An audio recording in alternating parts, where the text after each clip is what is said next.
President Trump's job approval, meanwhile, dropped last week. The Gallup weekly tracking poll found 38% approve of President Trump's job performance, while 60% disapprove, a 12-point swing against the president. This is the fourth time that Trump's disapproval rating has reached 60% in this poll, and the first time he's hit that number this year.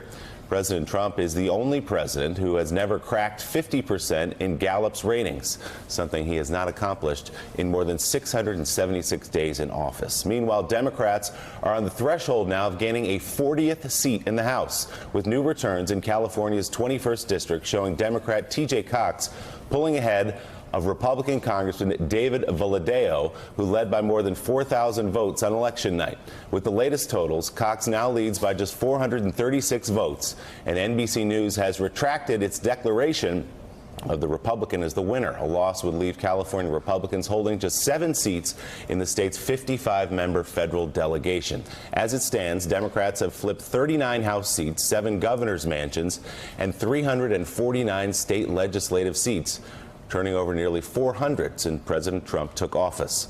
Democrats' lead in the national popular vote for Congress climbed to 8.1% yesterday. It's according to results compiled by the Cook Political Report.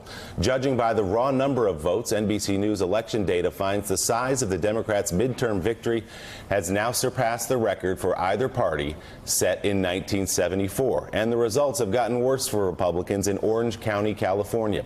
The stronghold of conservative Republicans like Ronald Reagan and Barry Goldwater is now completely represented by Democrats, but had voted for the Republican candidate for governor by double digits, including in the last 4 elections.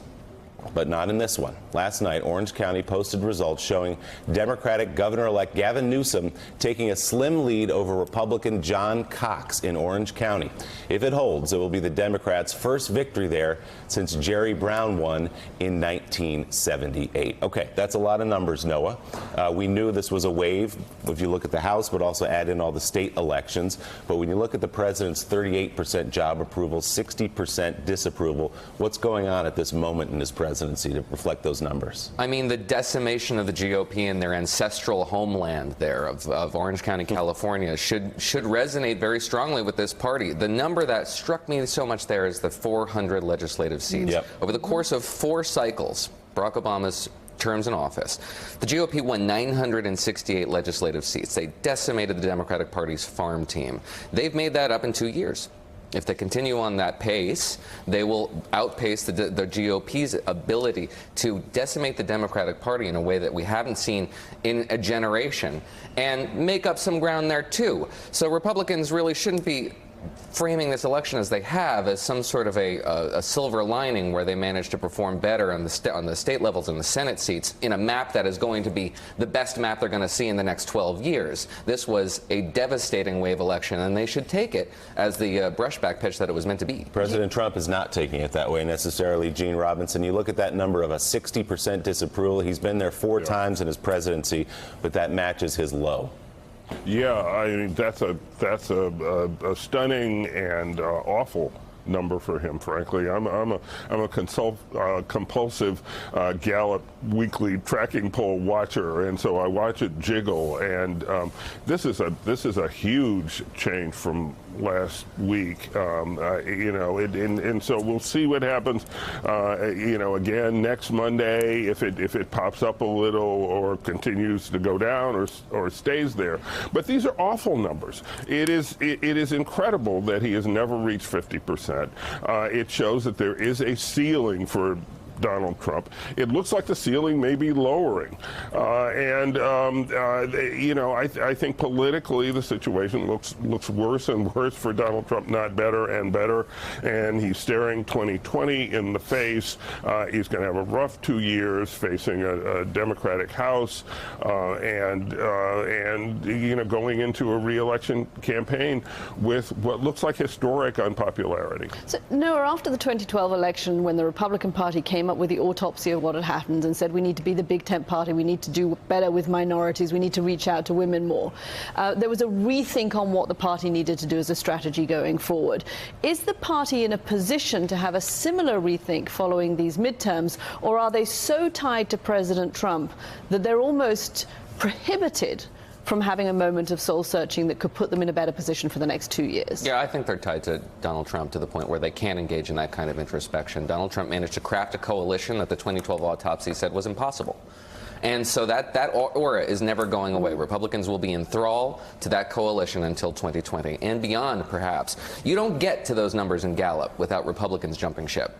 And that could just be fatigue. That could be a little bit of the shine. The bloom is off the rose after this midterm election, and they might come back. But they might not. And Republicans have to be, again, very wary of not just the results that voters demonstrated there, but the fact that Republicans are saying, look, this guy isn't delivering as much as we thought he could be. If he's giving us, if there are no wins associated with Trumpism, what is Trumpism for us? But I can't imagine there aren't those conversations happening amongst your Republican Perhaps colleagues. in closed doors, but they're not going to let them leak out. Donald Trump is the most popular person in the GOP, by far. You know what's kind of interesting, young man?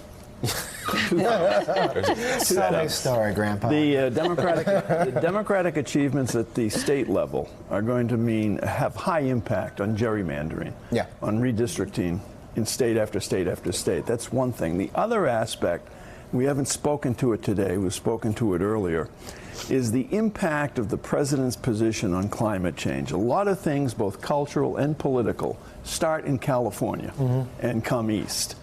California has just been through the rigors of numerous fires that have burned extraordinary amounts of that state. Right.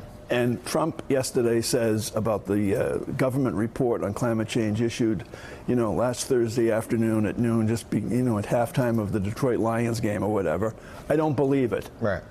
And that's got to be out there in these poll numbers, his negative numbers. It's got to be out there. Well, yeah, I think there's a generational appeal that Republican parties are clearly missing. They've basically put all their stock on the idea that they can gin up rural white voters, elderly voters, and run the electoral tables on that, and I don't think it works.